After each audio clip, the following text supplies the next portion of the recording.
শিক কাবাব কথাটা শুনলে কেমন মনটা কিন্তু খুশিতে ভরে যায়। আজকাল শিক কাবাবে অনেকেরই সমস্যা থাকে, তাই আমরা ইজিভাবে তৈরি করে নিতে পারি চিকেন শিক কাবাব।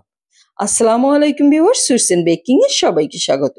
আজকে আমি চিকেন শিক কাবাব তৈরি করে দেখাবো খুবই ইজি প্রসেসে। তো চলুন শুরু করে দিচ্ছি। আমি এখানে 2টা মিডিয়াম সাইজের পেঁয়াজ নিয়েছি, দেশি পেঁয়াজ দিয়ে দিচ্ছি, ধনেপাতা 1 মুঠোর মতো, আরও দিয়ে দিচ্ছি কাঁচামরিচ 7-8টার মতো হবে, দিয়ে এখন এটাকে ফুড প্রসেসরে ভালো করে চপ করে নিব।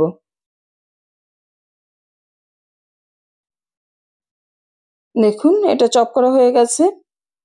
আর দেশি পেঁয়াজে খুব একটা রস হয় না, তাই আমি এর রসটা চিপে ফেলে দিলাম না, আমি পুরো এভাবেই রাখলাম। এখন এতে আমি দিয়ে দিব চিকেন।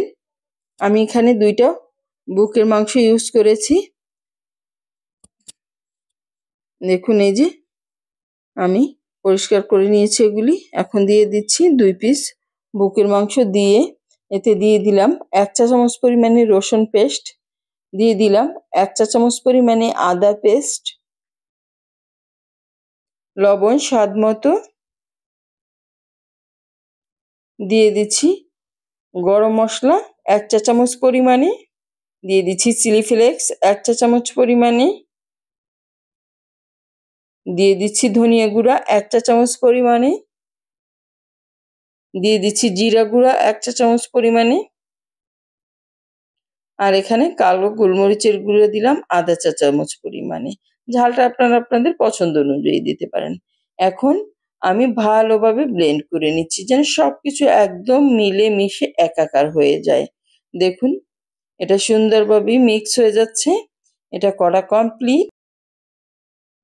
এখন একটু তুলে আমি দেখিয়ে দিচ্ছি এটা কেমন পেস্ট হয়েছে। দেখুন এই যে সুন্দর একটা মিক্সচার তৈরি হয়ে গেল। এটা আমি 1 ঘন্টার জন্য রেস্টে রেখে দেবো। আর আপনাদের হাতে যদি সময় না থাকে সঙ্গে সঙ্গেও বানিয়ে ফেলতে পারেন, কোনো সমস্যা নেই। 1 ঘন্টা হয়ে গেছে। দেখুন আমি এতে দিয়ে দিচ্ছি 2 চা চামচ পরিমাণে ঘি, তাহলে এর স্বাদটা ভালো হবে আর এর ঘ্রাণটাও সুন্দর আসবে। দিয়ে ভালোভাবে মিক্স করে নিচ্ছি। এই যে আপনার রেস্টে রাখলে হবে কি মশলাটা ভালোভাবে মাংসের ভিতরে যেতে পারবে। আমি এখন এগুলি তৈরি করে দেখিয়ে দিচ্ছি, আর তার আগে হাতে তেল মাখিয়ে নিতে হবে অবশ্যই। এই যে আমি 2 রকমের দেখিয়ে দেব, আপনারা যে কোনো পদ্ধতিতেই এটা তৈরি করে নিতে পারেন। প্রথমে আমি একটা চপস্টিক দিয়ে দেখিয়ে দিচ্ছি, এই যে এভাবে করেও শিক কাবাবটা তৈরি করে নিতে পারেন।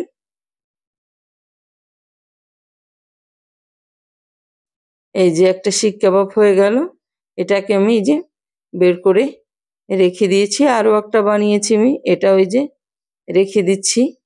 আপনারা চাইলে এরকমেরও তৈরি করে নিতে পারেন চপস্টিক দিয়ে, আবার চাইলে কাবাবের কাঠিতেও আপনারা এটা করে ফেলতে পারেন।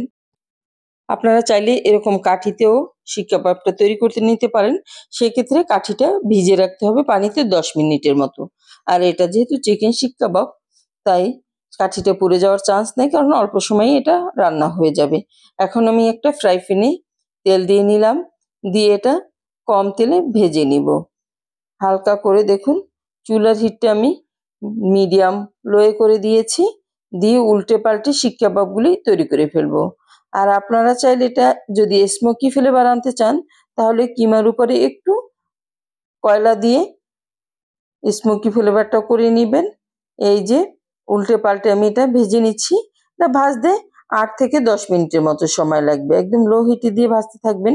আর এই ঢাকনাটা দেওয়া যাবে না, তাহলে কিন্তু পানি হয়ে যাবে, ঢাকনাটা ঘেমে পানি পানি হয়ে যাবে, তখন এটা রান্না করতে সমস্যা হবে। দেখুন এই যে উল্টে পাল্টে করে আমি 8 থেকে 10 মিনিট রান্না করে নিচ্ছি। আর 2 সাইডেই কিন্তু সুন্দর একটা কালার চলে আসছে। শিক কাবাবটা কিন্তু খেতে অনেক সফট হয়, খুবই মজার হয়। আপনারা ঈদের দিন এটা ট্রাই করতে পারেন।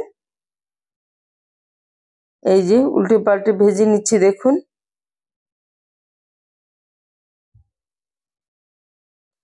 আমার এই শিক কাবাবগুলো তৈরি হয়ে গেল, আমি একটু দেখিয়ে দিচ্ছি। এই যে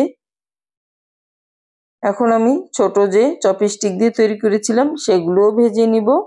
এই যে সবগুলি আমার ভাজা হয়ে গেছে, আমি একটা সার্ভিং ডিশে সার্ভ করে দিলাম। আশা করি আজকের রেসিপিটি আপনাদের কাছে অনেক বেশি ভালো লেগেছে।